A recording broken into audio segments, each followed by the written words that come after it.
I'm Eric Barden. I'm Amy Barden. And this is Bombardened. Today we'll be chatting with famed Hollywood actor Billy Baldwin and extraordinarily well-experienced homelessness and fentanyl addiction specialist, Dr. Robert Marbut. How did you meet these folks? So I met Robert first. I was introduced to him by somebody working for a foundation in Seattle who said, you should talk to this woman. She's talking about a lot of these things publicly. And a couple weeks later, I got a text from him. He was back in Seattle, and he said, hey, do you mind coming downtown to go visit some sites with Billy Baldwin? And I was like, sure. So I changed some things around, and I didn't think it was Billy Baldwin. And so I walk up, he's very tall. The other Billy Baldwin. Yeah, I don't know. There's got to be several. Oh, probably. I feel like. So it was just so casual, right? And very strange. So I remember approaching this mission, and I was like, oh, it's Billy Baldwin. Oh, and he was like, hey, guy. Amy, yeah, good to meet you. But the whole time, so we're going around all these site visits, he's talking to people, and I think, why does Billy Baldwin care about homelessness? Like, I definitely missed a chapter, but it was really interesting to learn why and how he got interested. He was cast in a film where he was playing someone who had been homeless, and he's an actor. He wanted to study and really understand, get closer to those experiences. And so out of this spun a documentary that Dr. Marbut actually executive produced, where they're trying to illuminate for people again, how complex, how varied the different circumstances, the different stories are for folks who find themselves living outside. And then that we also need a wide range of solutions to this. And I often say, you've got to have the compassion and the support, but there also has to be empowerment and accountability. You've got to be moving into a different kind of life to really sustain the healing and change. Americans with No Address is the documentary. That is the documentary. Yeah, yep, it's really fantastic. It's very insightful. It's such a nuanced topic that people think they know about, but don't really. Yeah. And then subsequent to that, we were both in Dr. Marbut's second documentary, which is Fentanyl, Death Incorporated. Right. Yes. I'm a cameo. You're featured, but nonetheless, we got to know them both better through that process and through some of the premieres and whatnot. And what's fascinating about them is Billy comes from a long line of East Coast liberal family. He's a New Yorker. Yeah. He's a New Yorker, Hollywood guy. And Robert Marbut is... a Texan. He's a Texan who's worked in the Trump administration as the homelessness czar. Several administrations. Several administrations to include the first Trump administration. And these guys couldn't, on paper, you would never think that they would agree on anything. So or get along. Along. And what's fascinating, particularly in today's current climate with just the polarization in America and people unfriending people from their friend group because they disagree with them politically and whatnot. And just the divide that's occurring in America right now. I think it'll be really fantastic for us to discuss with them how two guys from completely different perspectives found common ground. Well, I get that a lot being with you. I mean, when we started dating, what are they but that is talking the joke. What do they mean? What do you talk about at the dinner table? I mean, the assumption is that we would disagree on everything, and we only disagree on most things. Yeah, it's not everything. Yeah, but That's it has wildly been interesting overstated. to realize people think it's impossible, right? That you have to only align yourself or love people who see the world and think in exactly the same way you do. And I see that as a major issue in our society. I'm always saying we're getting dumb. We really are, because we've got to be able to challenge our own perspectives and the perspectives of one another. Yeah, and I grew up in as you know, my dad was a politician. I grew up in a very political family. And at that point in time, in the 70s and the 80s, folks had different perspectives. They're from Republicans and Democrats. But they still liked each other. They still talked to one another. They still engaged with each other. They found common ground. Well, and in all major cities, you would have had both represented, right? So right. I'm from Southwest Washington, but I remember not really knowing how my parents were going to vote in any given election. I mean, that's what they were looking for, was like character, substance. Who do I trust? My dad used to say, I want to vote for someone that I believe will surround themselves with good people. He thought that at every level of government. And I'm pretty sure that they swung back and forth, that they were part of that moderate middle. Yeah. Well, Robert and Billy come from almost more disparate distances than you and I do. And so this should be a fun conversation. And they can both out-talk us, actually. Well, they can out-talk me. All right. Welcome to Bombardened. Yeah, so how did you guys meet? I don't think I know that. What is the origin story? We met on the set of this scripted feature film, No Address, a film that we made about homelessness. I was starring in it. Dr. Marbut was producing it and consulting us on it. It spun off a documentary. The feature was called No Address. The documentary was called Americans with No Address. And that's how we met. We met on the set, and we were staying in the same hotel. We'd come back from the set. We'd sit in the lobby after we wrapped 11, 12, midnight, 1, 2, 3 in the morning, and we would start chewing the fat on all sorts of stuff politically. And, we live in this super divisive culture right now. And we would just go over many, many issues. And I'm sort of making them up, but, mostly on homelessness, addiction, mental health. But beyond that, campaign finance reform, the Second Amendment, government funding of the arts. And we realized that, everyone keeps listening to... there was just a lot of consensus and a lot of common ground. We agreed on a lot more than we disagreed. There were areas where there was room for negotiation and room for us for some concession. And there was room where we were going to stand our ground. But, that got us 75, 80% of the way. And we started to realize, look what's going on in the country. And I'll also add that I was just at a political event in New York where a prominent Democrat says, I'm no more progressive than I was 30 or 40 years ago. It's just that the party has moved further left. I'm just as progressive as I always was. It sort of made me look like I'm in the center. And when you look at the old videos on immigration of Ronald Reagan, or on the Second Amendment on Ronald Reagan, he wouldn't really fit. Mm-hmm. He might not be accepted in the Republican Party because, again, he's didn't move to the center. The party moved further to the right. So I guess if you're of a certain age, I worked on the Hill back in the days of Tip O'Neill and Bob Dole, and they would shut the door and lock it, and they'd grab a brandy and torch up a cigar and say, no one leaves until we move the ball down the field, until we get something to bring back to our constituents. And that's, Dr. Marbut, jump in. I mean, that's how I feel it got started, and why it's been successful. And I think our approach is we start almost every single conversation, and I mean every meal we have, we're talking about some politics or policy, or what's the best sport to keep in the Olympics, like modern pentathlon. And there's some backstory there. My sport got his sport kicked out of the Olympics for a period of time, which was the right decision the IOC made.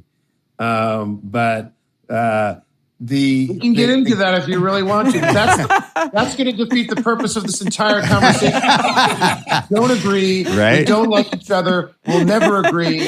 And in the end, I was right and won, and he was wrong and lost. But good. Noted. But they, in all seriousness, the approach we have found is, if we start with what our commonality is, where the common ground is, let's don't start right away with what we're different on. Figure out what the common area is, and then you start working through the areas that, sort of work out. And both of us have been real honest about our own part of the political spectrum and the own party. I mean, sometimes we go out, and I'm in many ways more critical on some of the conservative politics or Republican politics on some, edge, not everything, obviously. And Billy criticizes some of the woke left that's gone amok. And if we can get ourselves back moving into the center, you'll just find a lot more common ground. It doesn't mean you change your convictions. It doesn't mean you change your principles, but you start figuring out what you have in common. And Americans have way more in common than they have not in common. Right. Yeah, I think the demonization of people as opposed to the issues and the policies, I think there's so much more common ground when we start talking about the actual policies that each party has versus sort of the personality, the cult of personality that folks demonize the other person instead of talking about the actual policy. I grew up in a political family. My dad was a longtime local politician. He was in the Washington State Legislature for quite a number of years and then served on the King County Council for 16 years. And I remember as a young man having, my dad hung out. My dad was a Republican, but he hung out with Democrats. He said they were more fun. He said they were more fun. But it was funny. I would, as a young kid, I would go down to the council chambers and I would watch them in session, and they would have these great debates, and they would try to, press their perspective. And then when it was over, they'd go across the street to the Golden Gavel, which was an old bar, like you were talking about, Billy, where they'd go in there and they'd have a drink, and us kids were out running around. I don't know what we were doing, but that I long for that, and I also like the discourse, like the ability to discuss two sides of an opinion with somebody who disagrees with you. I mean, we're almost losing that in segments of society, and it's just absolutely critical. So, Robert, you've been around politics for a really long time. I remember, it seems like maybe a decade ago, reading some research out of, I think it was Michigan State, that talked about the loss of the moderate middle, sort of the floating voter in America, and how incrementally, decade over decade, there were fewer Americans that would swing one way or the other. So what do you know about that, or what have you observed? Well, we used to have times where the U.S. House would change up to 90 seats in an election cycle, like literally a 90 swing. That had happened. The last time it really happened was 2010, a big swing. And that had happened multiple times. But of late, the entire competitive House seats have been around 25, 26, 27, 28. And when you get that many lack of swing states, that means the real election goes on the far left in the primary on the Democrat side, or on the far right on the Republican side in the primary. So the competition is no longer in the general election for 410 seats. It's in the primary. And so I remember meeting Richard Nixon a long time ago, and we were in the hallway of his library, and he said, I asked him a few questions, like, what is his biggest lesson in politics? And he said, in your primary, if you're a Republican, you run to your right. If you're in the Democrat, you run to the left. And as soon as you get to the general, you run to the middle. It's sort of like this and go. But now that you don't have a general election anymore in 410, 415 seats, it's all about the primary. So now the left runs to the left, the right runs to the right, and we're really eating away the middle that used to be sort of the controlling factors. Yeah, the senator mansions on the Democrat side are no longer around, and on the Republican side, our folks are no longer around. And so you're getting more extremes. And sad to me, I remember when senators and Congress people used to travel together, and they would go, and unfortunately, a lot of people call them junkets and such. I thought they weren't junkets. They're going on fact-finding trips. They're traveling together, talking about family and other issues, and they spend a lot of time together. And you just don't see that anymore. You don't see that happening in Washington, and you don't see it outside of Washington. Yeah. Well, a lot of of course, Democrats and Republicans are talking, but even Republicans, the moderate Republicans, as opposed to, Marjorie Taylor Greene and Congresswoman Boebert and people like that are infighting in the party. Probably the same thing as well with AOC and some people on the left. But it's interesting that you say that. Well, at the same time, there was mostly registered Democrats, then Republicans, then independents. Then the independents nationally surpassed Republicans. So it was Democrats, independents, and then Republicans. And now independents have passed Democrats.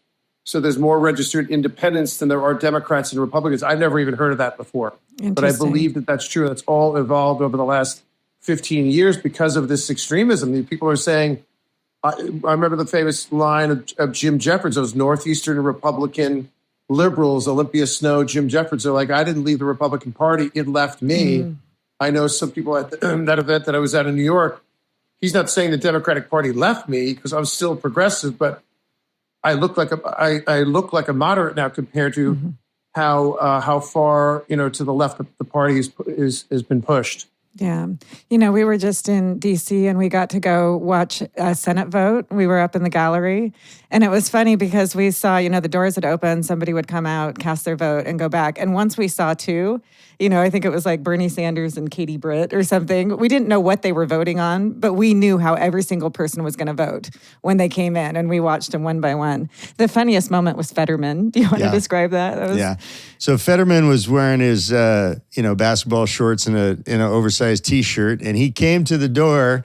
He didn't even come in. Like everybody would come in and talk to the folks that, at the desk. And Fetterman came through the door. They looked over at him. He did thumbs down and turned around and walked out. It was absolutely hysterical. It was so funny. But what do you guys think about the role of media and also the role of social media in this? I mean, I understand that certainly, these businesses are in business to make money. And so they're doing what they think they need to do to maximize clicks, maximize advertising dollars, et cetera. And my hope is that discussions like we're having and the discussions that are happening across the country where folks are stepping across political divides and as you mentioned, sort of getting to know the person and getting to know the common ground. What do you think the role of media and social media is in this polarization? I think first off, we got to start with formats changed. I'm old enough to remember when the Huntley Brinkley nightly show was 15 minutes a night, and that was all the national news you got. And then it went to 30-minute format. Then Walter Cronkite came on, and that was sort of where most of the people got your news. Huntley Brinkley and Walter Cronkite, 70% of the population of America. ABC was almost not even a network at that time. So it was NBC, CBS, and that was it. And now we have 3 or 4 really large mainstream, and you call them mainstream now, with MSNBC's, CNN and Fox. And then now there's subgroups that have spread, Newsmax, News Nation, all these other subs have gone off. And so the way I think about it is in the old days, you used to go to the television set, pre-computer, to learn the news. Now, most of the people turn on to be reconfirmed on what they already thought. Yep. And so you can now find your opinion anywhere you want. And you go. I'm a professor in my day life, and when I teach graduate political courses or graduate media courses, on the first day I ask, where do you get your news source? So I got the Fox people, MSNBC, CNN, et cetera. And then what I do is I give them for their final, I make them have to watch the other two. And so if you're a Fox person, you got to watch MSNBC, CNN, or whatever. And they're like, I had no idea that was going on. And so people no longer go to the news to get the news. They go to get it reconfirmed on their hunch or their political view. And so I think the media exacerbates that. I think redistricting, the fact you don't have competitive seats anymore, exacerbates that. And the fact that the real competition now is in the primaries. We have competition now. There's no doubt about we have competition. Some people say we don't have it. It is. It's just not located in the center anymore. It's to the left or to the right. Do you think there are any objective sources left? I mean, honestly? Oh, I think you can find them. But again, most people don't want to find the objective resource. The other is, I think it's very healthy. I rotate my news. I go every night a different, because if I want to be in that space, I want to know what my opposition's saying. I want to know what, Billy and I both have been big in sports, and I was a All-American water polo player and such. You want to scout the other team. You want to know what they're thinking. You want to know what they're saying. You don't want to be in an isolation bubble. It doesn't mean I'm agreeing with it, but I want to know what they're saying and what they're talking about. And it stimulates I never thought watch the as same well. News source every night. I change it every night. Yeah, it stimulates. Learning a different perspective makes you test your own. And so, one of the problems though as well is not only like the mainstream media, but also the social media and the reels and the Instagrams and the clips and all of that and the TikTok. Those are all algorithm based. And so to your point, if you spend time on a topic and a perspective, the algorithm is going to feed you more of that perspective and that topic. And so you're just again being fed what it is that you want to see. And that also leads to this polarization, because you're not seeing the other perspective, and you're not seeing how somebody else might view a similar topic, and you're not sitting down to a meal and contemplating the common ground that you have on issues. And I think that's just an absolute failure. Social media, technology advancements, it's all fantastic. And dissemination of information has never been grander, but boy, oh boy, those algorithms are screwing us.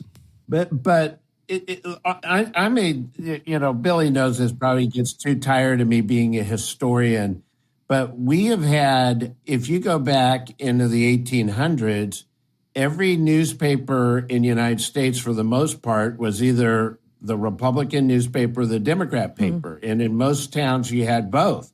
You still have remnants, like Tallahassee Democrat was a Democrat paper, and there around the country there were Republican papers, and the two parties ran the newspapers. It wasn't independent news, and that was the only news sources they got. And if you were a Republican, you got the Republican paper; Democrat, you got the Democrat paper. And so we've done this cycle 2 or 3 times in the history of the United States. The question is, when do you start getting back to the middle here? Or is this time a really different time because of the algorithms and technology have really pushed it to the side? Yeah.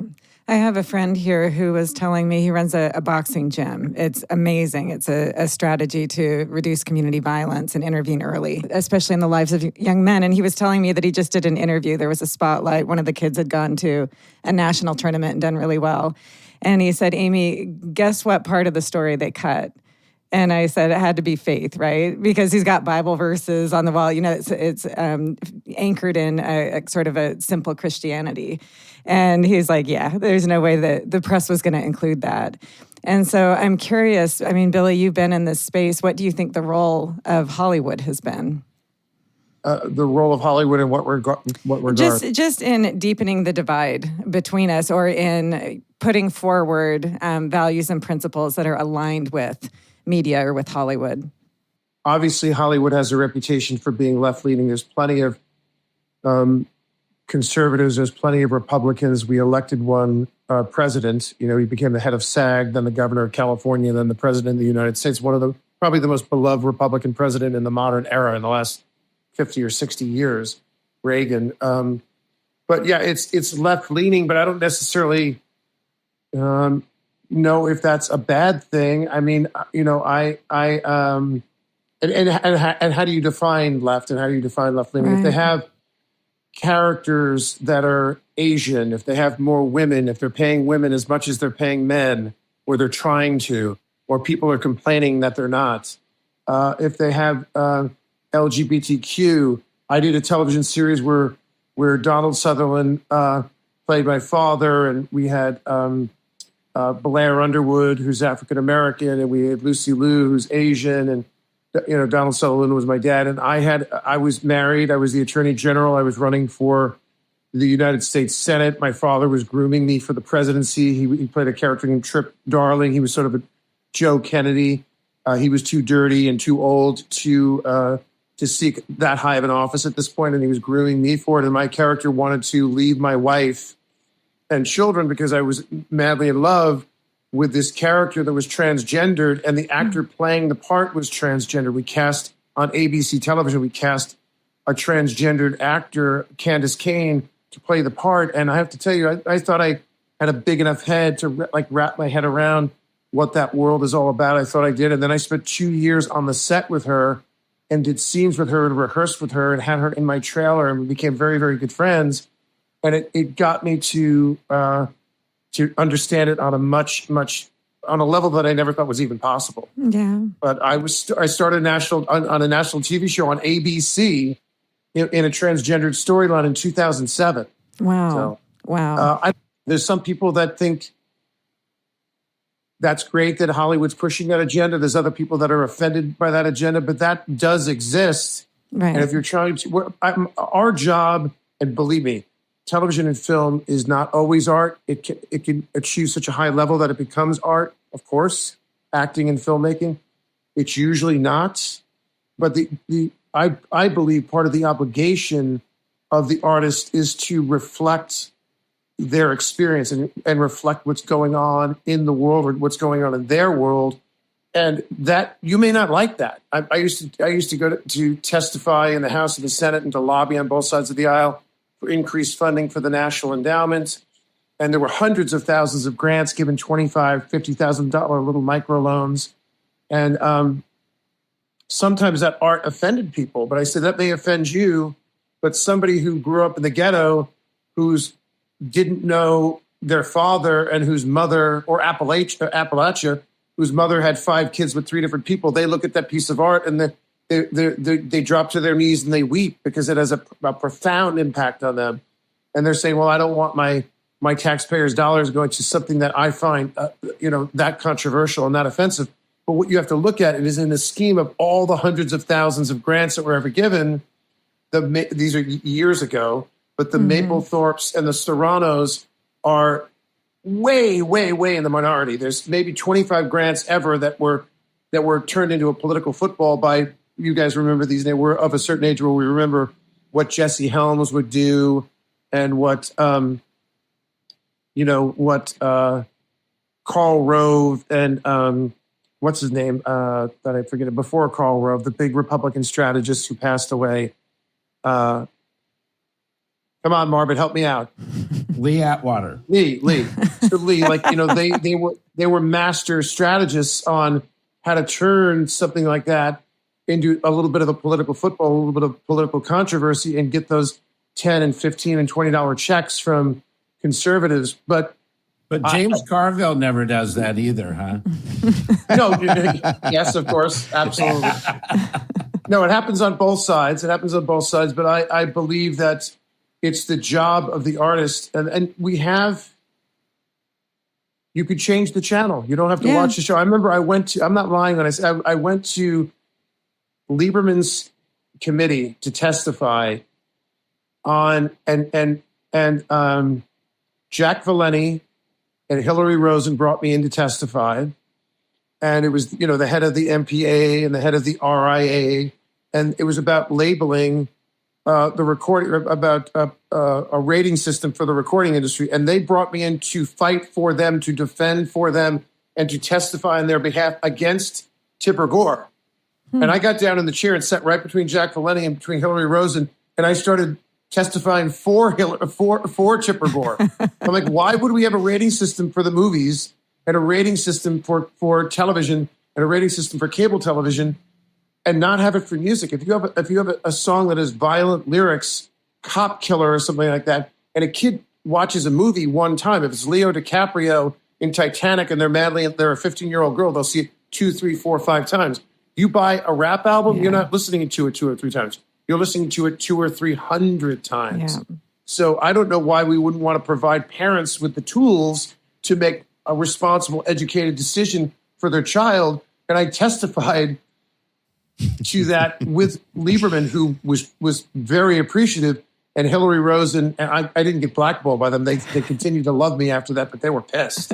And then I also did something that angered Lieberman, because Chuck D was in the back of the room. You know how when you testify, you have to get vetted by the committee. Like when you visit the White House, your mother's maiden name, your Social Security, they do a background check. And Chuck didn't do that, and he came because he wanted to testify, and they wouldn't let him testify because he wasn't vetted properly. And when I finished, I pushed out my stool and I turned to the back of the room and I pointed to Chuck, and I was like, "Yo, you want to come up? You want to talk?" And he just jumped out of the chair, and I looked back at Lieberman, and he was shaking his head. He was not happy. He was not happy. And I had like my what I joke around, and I don't mean this in any controversial way. It's just a joke between Chuck D and I had my like Rosa Parks moment. I gave the black man his chance to come up and testify. Chuck used to laugh with me that he wasn't vetted, but I let him swap out. And there's nothing Lieberman could do about it. I just said they're not going to make a scene, right? Yeah, they're not going to make a scene. And guess what?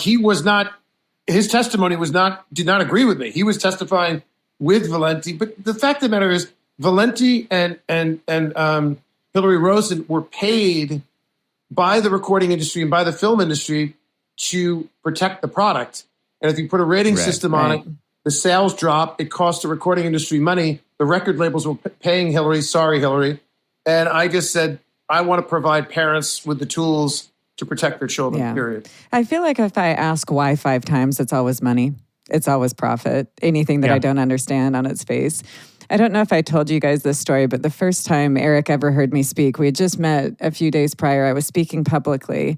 And after, he came up and complimented me, and he said, "I can't tell if you're a liberal conservative or a conservative liberal." And I thought it was so funny. But I have really stressed that my work is apolitical, right? We're talking about public safety. We're talking about suffering. It has nothing to do with politics. And it has been affirming that folks generally agree with what I'm saying because I'm anchored in this ethic. I think we should all agree, right? This person's life has value. What would be the best response in this moment?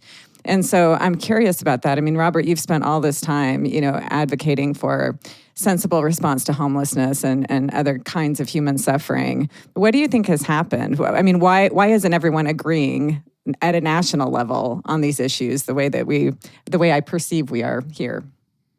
I think that it goes back to people on the left think they got to play to the left, and people on the right got to play to the right. I'm a former elected official. I've worked in 3 or 4 administrations in a paid way, and I've worked in 2 or 3 administrations in a volunteer way at the national level. And what I think is that one of the tools I try to teach my graduate students is don't make it personal. Don't bring up any names. Don't bring up parties. Let's just talk about the policy. Right. What is the logical approach for this issue, and start breaking it down? And if you can free yourself of that, then you go to logic. And, right now, I think this is my personal view, that homelessness really for the last 10 years took a swing to the far wokey left. And I think some it was because of that was their response. They wanted to do it. Some of it, I think, was very sincere, and they were trying it way, but it did not work. We have tripled the spending in homelessness funding over the last 12 years, and homelessness is now doubling in many parts of the country. In your home city, Seattle, is now doubling every 3.8 years, and the rest of the country is doubling every 5 years.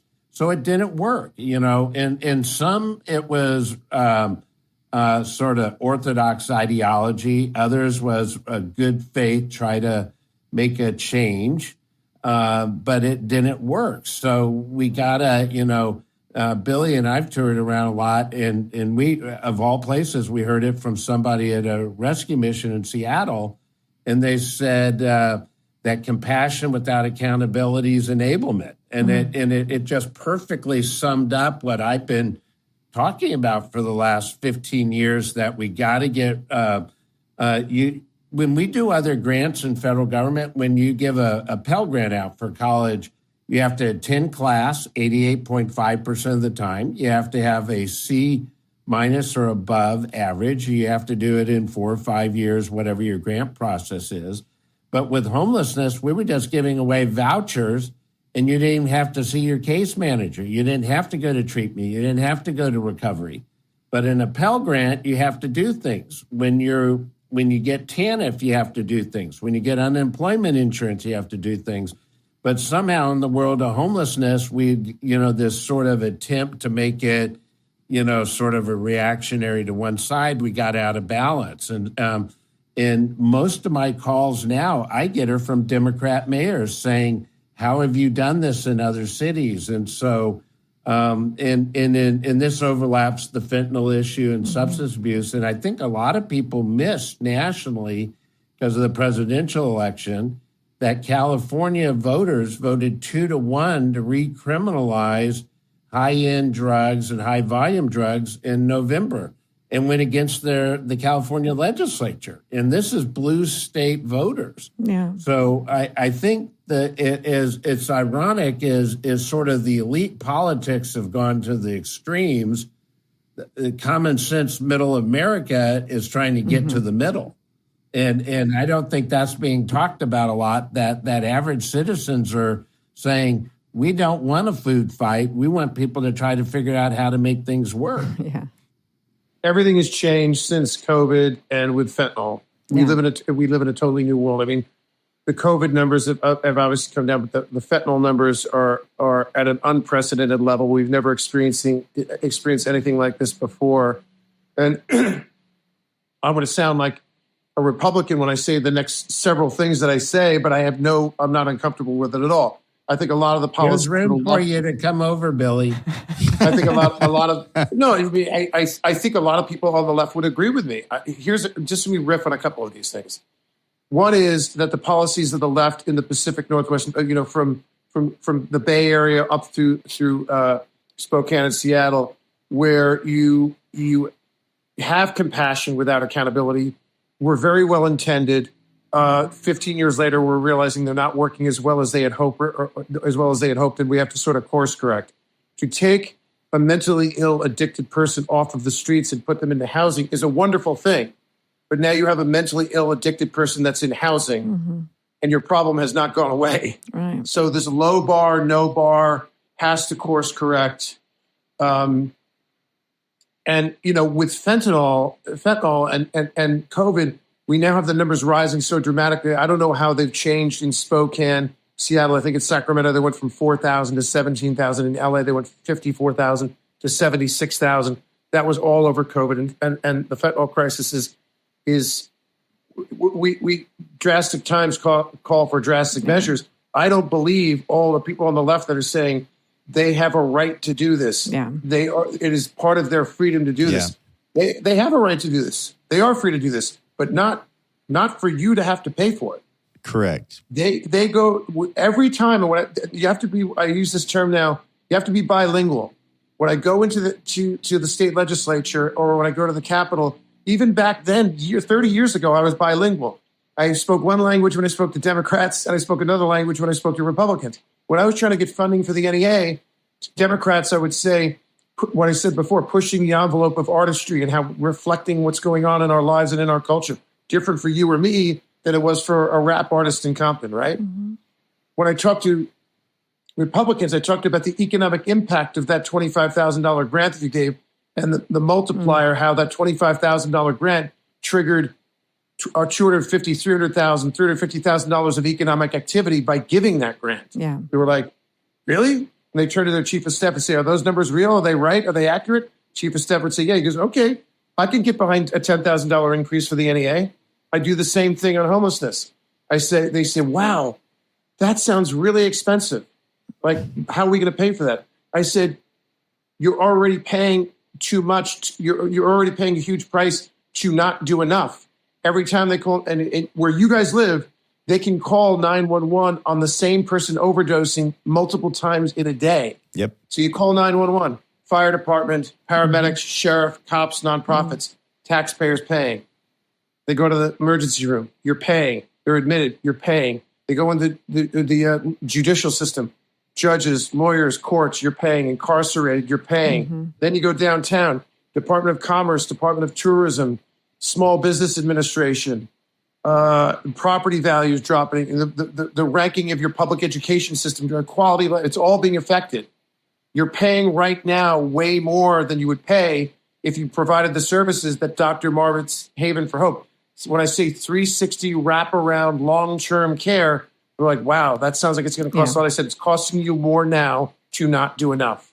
It's going to be cheaper in the long run to do what you need to do, especially with fentanyl. Yeah. If you provide these services, which include mental health care, addiction treatment, possibly job training, job placement, livable wages, affordable housing, Marbut's programs and other programs around the country, little pockets, but a dozen of them now, in Fort Smith, Arkansas, in Austin, in San Antonio, in Pinellas, a program between Citygate and Johns Hopkins in Baltimore. Some of these programs are achieving a 70 to 80% success rate of getting people on their feet, independent, self-sufficient, off the services, no longer requiring the support of federal tax dollars or state tax dollars. So that's a remarkable achievement. For me, if we had to spend the money to have a 40% success rate at the start and continue to course correct, it would be worth it. But these guys, Haven for Hope, just talk about your program, Marbut, that is achieving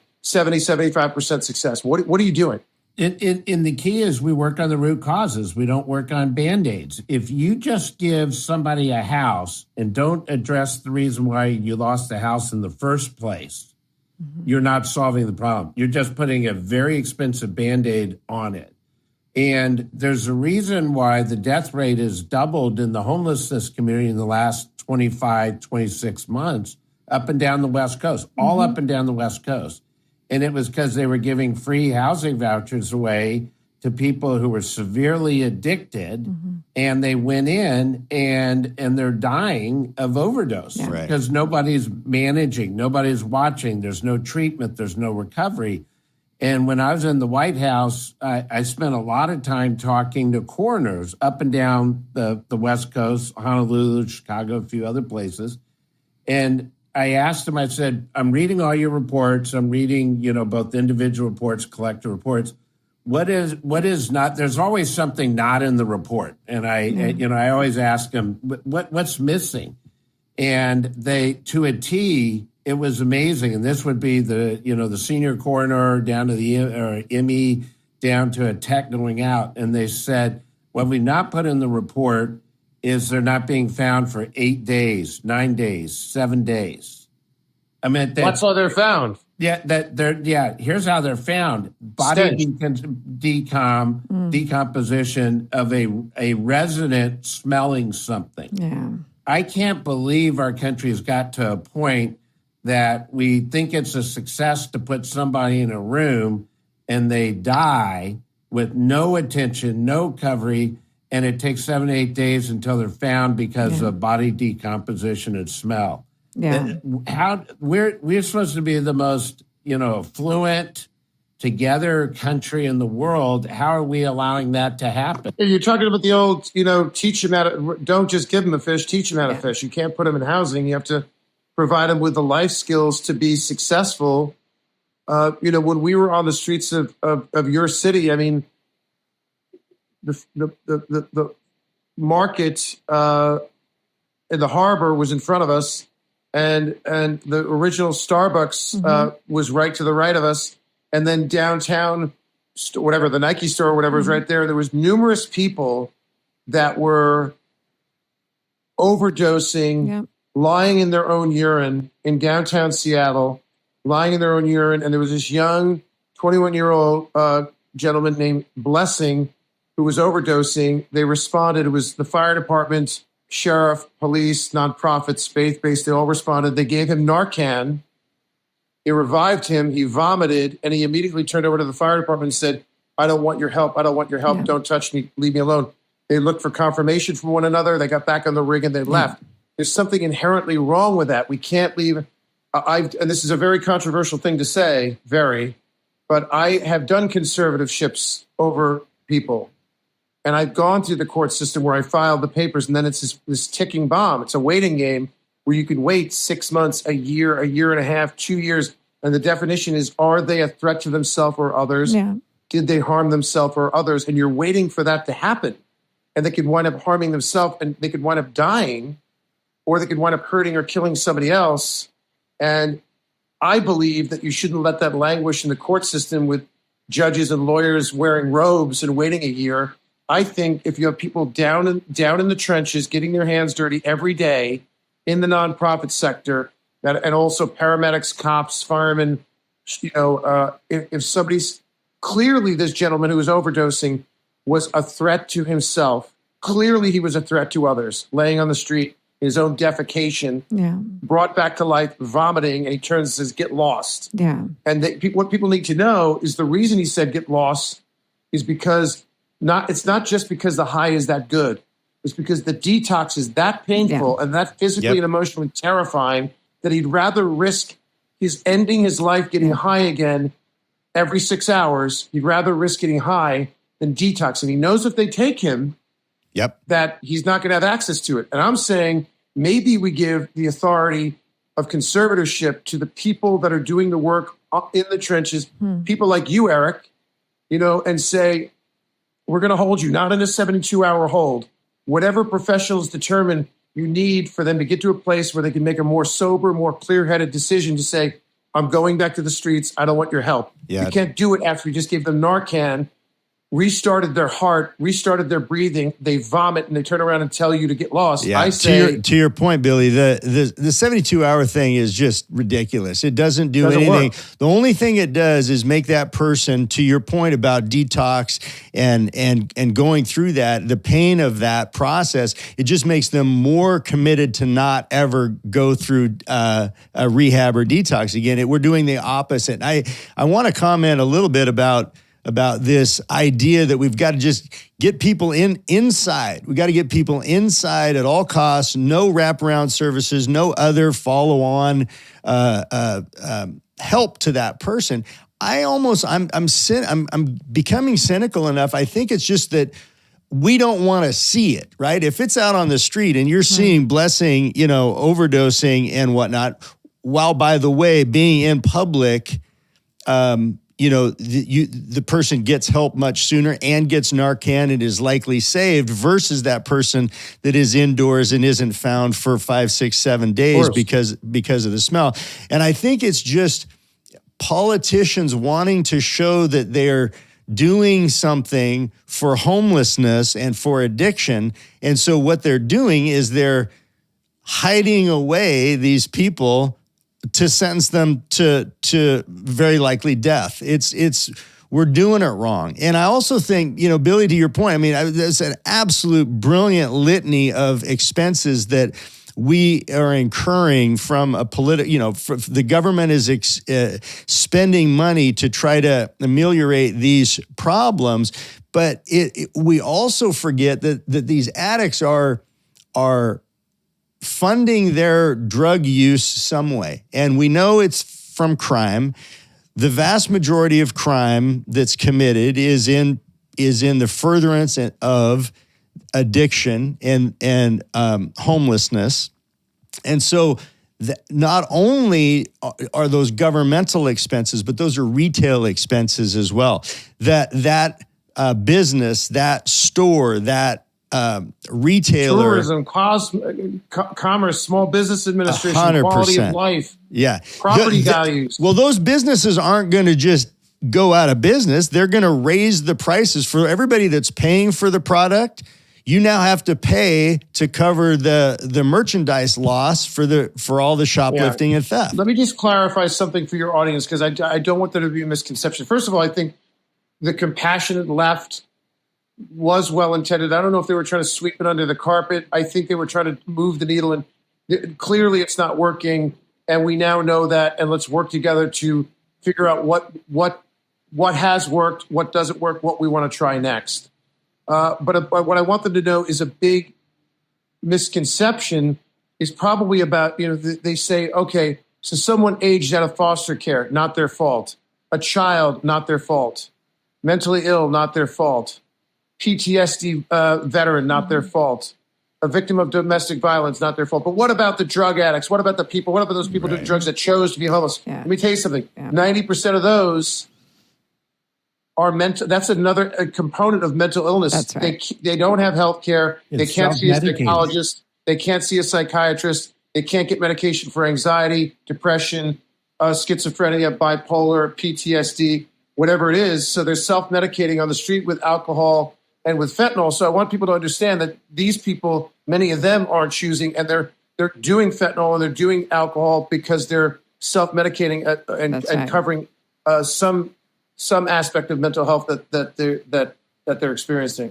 Yeah, I completely agree with that. Yeah. I like let me just finish on this. I like changing the criminalization, which is more of a right policy, but I like making it a felony because when my dad was a kid, you would go into a courtroom in the 1940s and 50s, and judges routinely, at least where my father grew up in Brooklyn, would say, "You're going to get I'm giving you a choice. You got 5 years, and we're going to put you away for 5 years, or you're going to go to the Marine Corps for 5 years." And if a judge says to somebody, "You're going away for 2 or 3 years, or you're going to rehab to this really, really comprehensive wraparound," what's it called? Multi-addiction and multidisciplinary. It doesn't just deal with addiction; it deals with mental health. And I don't remember the term. Co-presenting. Yeah, it deals with a multitude of issues. You're either going to go to jail for 2 or 3 years, or you're going to this rehab for a year. Yeah. Not for 28 days. Right. You're going 6 months, 8 months, for a year. It's your choice. You want to go to rehab for a year, or you want to go to prison for 3 years. Let's see.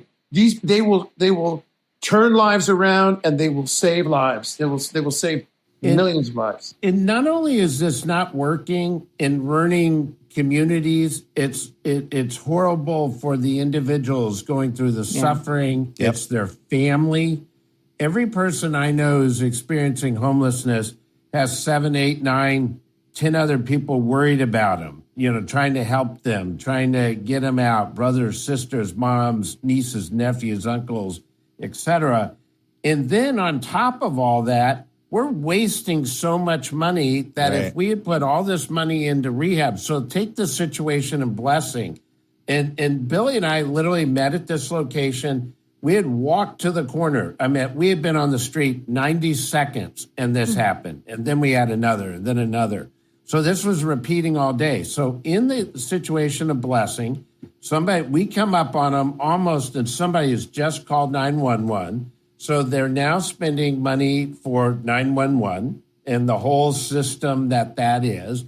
And then a whole rig came with 4 different firefighters came. Then an ambulance comes up a little later. So we had 4 on a rig, 2 on an ambulance. They come in, 1 driver in the ambulance. Then we had 2 police officers there and 2 sheriffs there. So we had 4 sworn officers there. Then we had 3 different ambassadors, like street ambassadors paid for by Seattle. I don't know what all the programs were there. They were paid.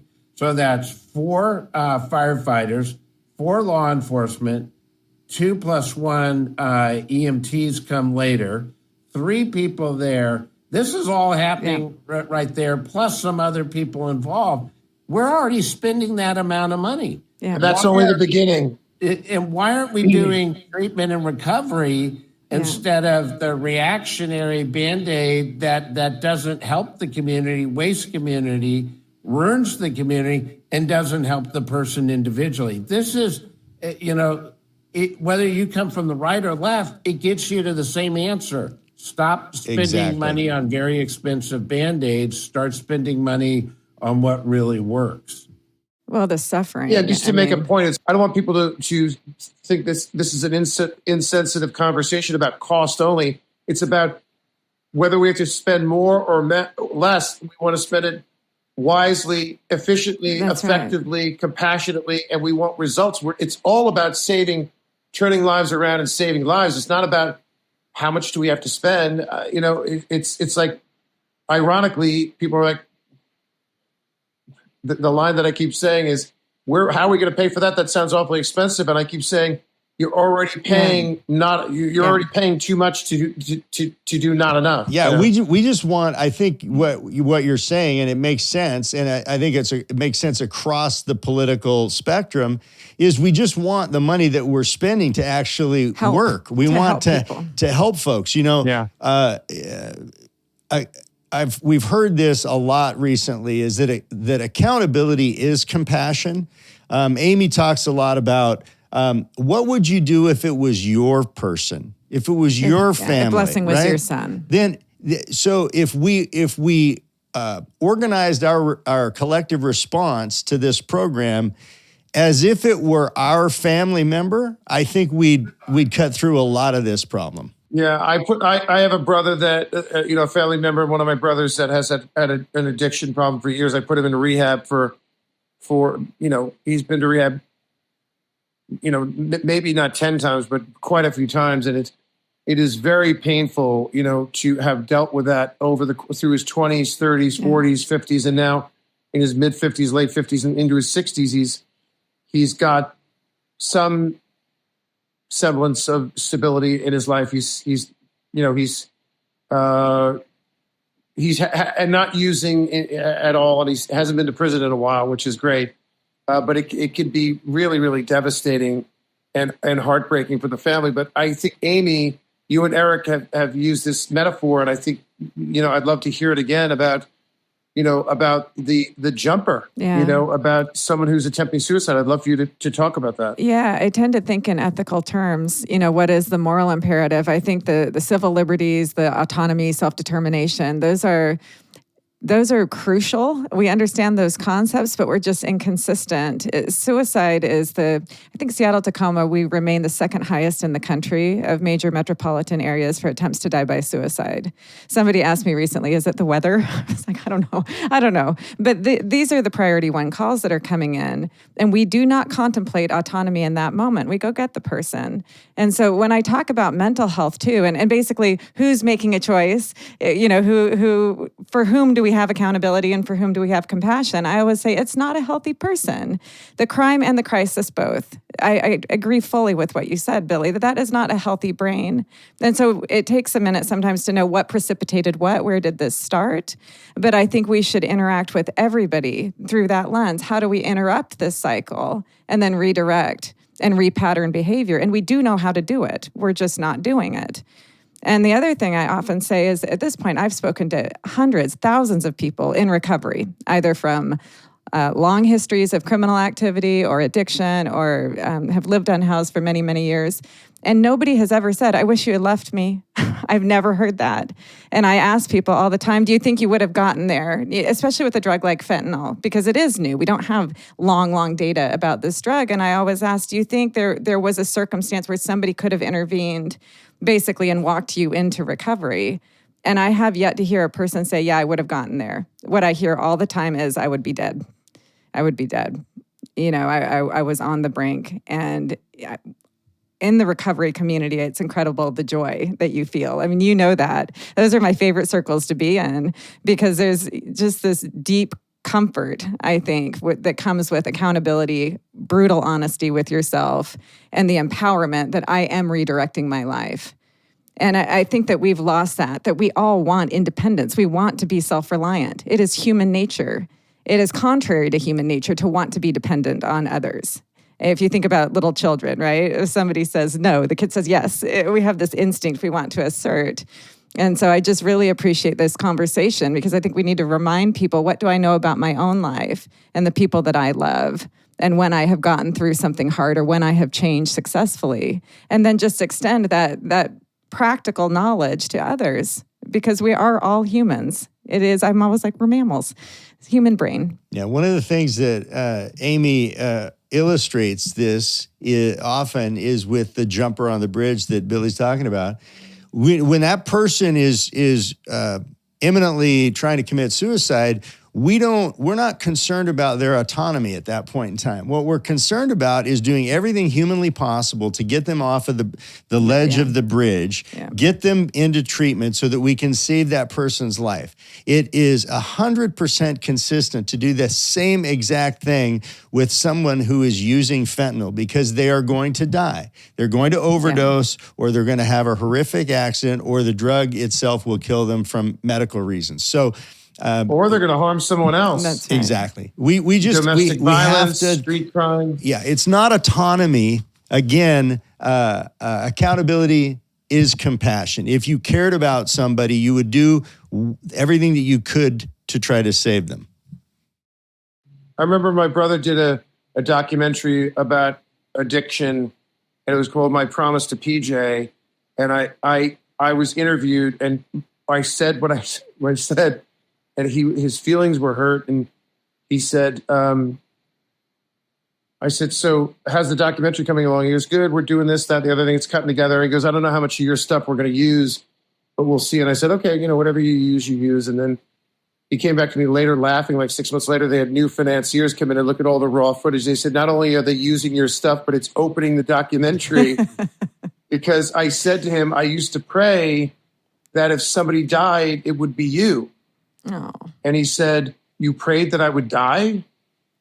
I said, I prayed that you wouldn't kill somebody else. Yeah.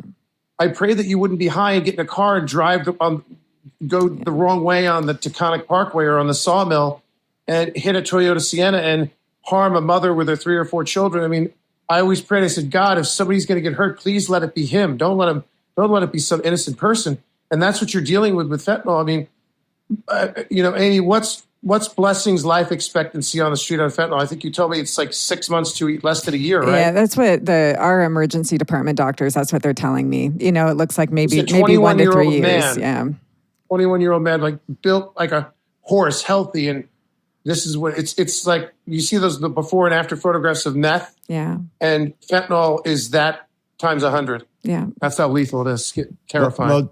Well, gentlemen, I think that hopefully this is an example of folks. I mean, Amy and I come from very, very different perspectives, and obviously the two of you do as well. And yet we find all this common ground, and we're able to, and we all care about people. Yeah. We just have different perspectives on how to get there. And then as we delve into it and the deeper we get, we realize that we're kind of saying some of the same exact stuff. I think we solved it all in this conversation. Right? We solved it. And well, the good thing is that there's hope. There are programs that I cited before: San Antonio, Austin, Fort Smith, Pinellas, Baltimore.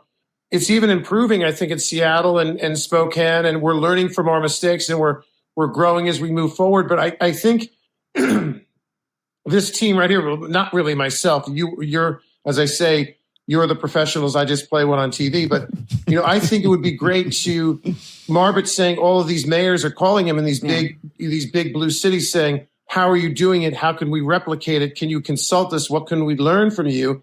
And I think all the big cities can learn from where we are succeeding and where they need to course correct. And again, there's hope there. We just have to replicate this city by city and then county by county. And I think that famous line, we can end homelessness by the end of this decade. I don't know if that's true, but we could make we could gain major inroads and make major progress and maybe eradicate in Marbut's model, 65, 75, 80% of homelessness. If we could eradicate that across in addressing the fentanyl crisis, if we could have that type of success, it's just, you win the Nobel Prize, Yeah, you can't not do it if it's feasible. And I think it is feasible. Dr. Marbut is proving that, as are some others. There's a variety of programs that across the country that are showing success. And we need to put our support and our financing behind those programs that are working and stop financing the programs that aren't. Replicate them. I mean, replicate them. Make other cities change to adopt those policies. Yep. Put the pressure on them to do so. I have a mantra that over the last 25 years, in mostly on the West Coast, Hawaii, Chicago, but it ended up sort of permeating all United States, is we've made it really easy to get high and really hard to get treatment. We got to flip that on the head. Yep. We got to make it easy to get treatment and hard to get high. Amen. That should run all of our policies. That's fantastic. Billy, do you have any closing remarks? Just that it has to be addressed on the supply and the demand side. If we are going after the super labs in Canada and going after the cartels in Mexico, it's not going to make a difference. When we have 4% of the world's population, we consume nearly 40% of the world's fentanyl, and we have 66% of the global deaths from fentanyl. More people have died since 2019, in the last 4.5 years. More people have died from fentanyl overdoses than World War II, Korea, Vietnam, Desert Shield, Desert Storm, Afghanistan, Kosovo. I'm learning all of this from Marbut. More people, 58,000 plus died in the 15 years of Vietnam. 58,000 plus, and about 100,000 people. They say 75,000, but it's definitely undercounted. 100,000 people died from fentanyl overdoses last year, and 58,000 died in the 15 years of Vietnam.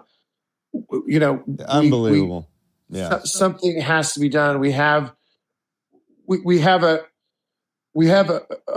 crisis.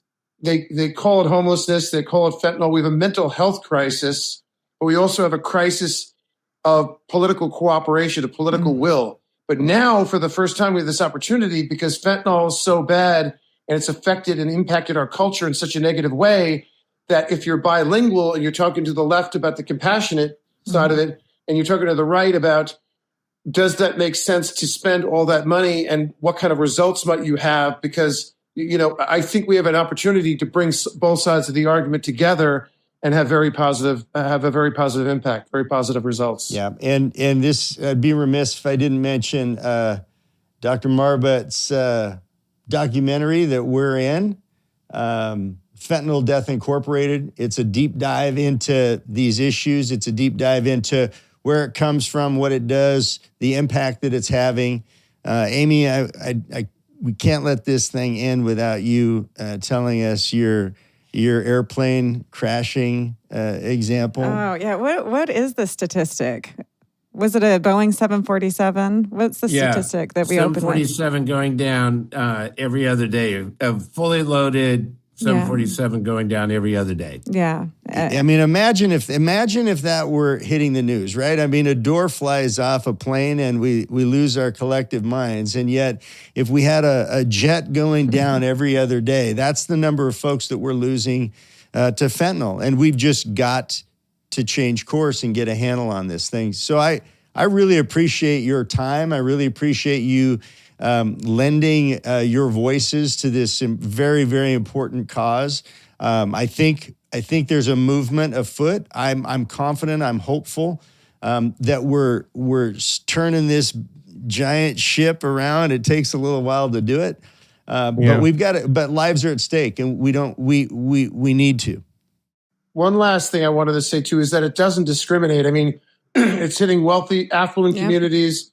It's hitting poor communities. It's hitting educated communities. It's hitting, lesser educated communities. It's hitting, the white affluent, and it's hitting in Appalachia, and it's hitting in the ghetto. I mean, the woman who founded YouTube, who's one of the wealthiest people in America, lost her son at Berkeley a little over a year ago. In Dr. Marbut's documentary, there's a young woman that talks about her friend that was at a party. She drank a little bit too much. She never did drugs, never ever did drugs, drank too much, was hungover, told her friend she had sort of a splitting headache from a hangover, one glass too many of champagne. They said, here, take this. It'll help you with your headache. I guess she thought it was an extra strength Tylenol. It wound up being laced with fentanyl, 19, 20 years old, gone. Yeah. So it does not discriminate. It's hitting all communities.